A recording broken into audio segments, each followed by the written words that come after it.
मौलाना साहब के फ़र्जंद मौलवी असजद महमूद साहब वो लकी मरवत में एक जनाजे में शिरकत के लिए जो हमारे जमीयत तलबा इस्लाम के सदर थे उनकी अहलिया के इंतकाल पर जा रहे थे। रास्ते में थाना यारक के इलाके में कोई 60, 50, 70 के करीब दहशतगर्द निकले। उनके गाड़ी को रोका, उनको रोका, फिर कहा कि गाड़ी से उतरो। बहुत कुछ कहने के बाद भी वो लोग नहीं मान रहे थे। फिर जो उनके साथ 2-4 गार्ड थे उन्होंने भी बंदूकें तानी, दहशतगर्दों ने भी बंदूकें थान दी और खैर बाहर के फिर उन्होंने अपने अमीर को मिलाया और उसको कहा कि उन्होंने कहा कि हमें अपने अमीर का हुक्म है। तो भतीजे हमारे ने भी उनसे कहा कि मुझे भी अमीर का हुक्म है और फिर किसी तरह उनके अमीर से बात कराई गई, उनको जाने दिया गया। लेकिन आज मुझे जो मालूमात हुई हैं वो ये हैं कि वो लोग कह रहे हैं कि हमसे गलती हुई है, हमने इनको क्यों छोड़ा है। हज़रत बात पहुंच गई है हमारे घराने तक और हमारे भतीजे तक और अपने इस तक। और इसके बावजूद अगर हम देखें जी तो हमारे गांव के निकलने के रास्ते पर भी फ़ौज बैठी है, दाखिल होने के रास्ते पर भी फ़ौज बैठी है, सड़क से उतरें तो फ़ौज है, सड़क पे चढ़ें तो फ़ौज है।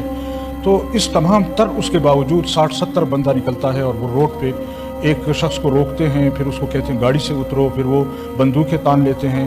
तो हमें तो समझ नहीं आ रही कि क्या हमें किस चीज़ की सज़ा दी जा रही। अभी गुज़श्ता दिनों यहाँ मुल्क का मसला हुआ, हिंदुस्तान के साथ हमारे मामलात आए, हमने सब कुछ भुलाकर अपनी फ़ौज का, अपनी रियासत का, अपने मुल्क का साथ दिया और हम हर सूरत में मुल्क की बका चाहते हैं। लेकिन इस हद तक आगे आ जाना कि जहाँ मेरी ज़ात, मेरा घर, मेरे भाई, मेरे भतीजे महफूज ना हो और हम अपने इलाके, अपने वोटर्स के पास न जा सकें, तो हम ये क्या समझें कि किसकी वो है। इस पर हमने वहाँ कोर कमांडर साहब जो है उनसे भी बात की है, उनको भी ये बातें बताई हैं। वो भी कहते हैं जी हम पता करते हैं ये क्यों हुआ है, कैसे हुआ है।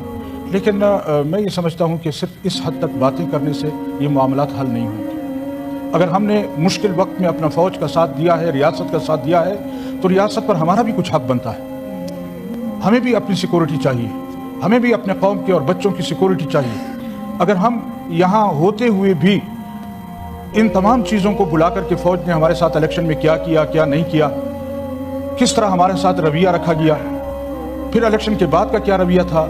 हमें भी पता है कि यहाँ की हुकूमतें कैसी बनती हैं, कैसी बिगड़ती हैं, किस तरह हालात ख़राब किए जाते हैं, किस तरह हालात बनाए जाते हैं। और वो जो एक वक्त में हमारे कुछ नौजवानों ने एक नारा भी लगाया था कि ये जो दहशतगर्दी है इसके पीछे वर्दी है। तो क्या हम क्या समझें, हम किधर जाएं कि जो रियासत के साथ खड़े, जो मुल्क के साथ खड़े, जिन्होंने हमेशा मुल्क की बात की है, रियासत की बात की है, यहाँ के तहफ़्फ़ुज़ की बात की, क्या हमें इस बात की सज़ा दी जा रही है? हम तो इस मुल्क पर अपनी जान नहीं, अपनी औलाद को भी कुर्बान करने के लिए तैयार हैं।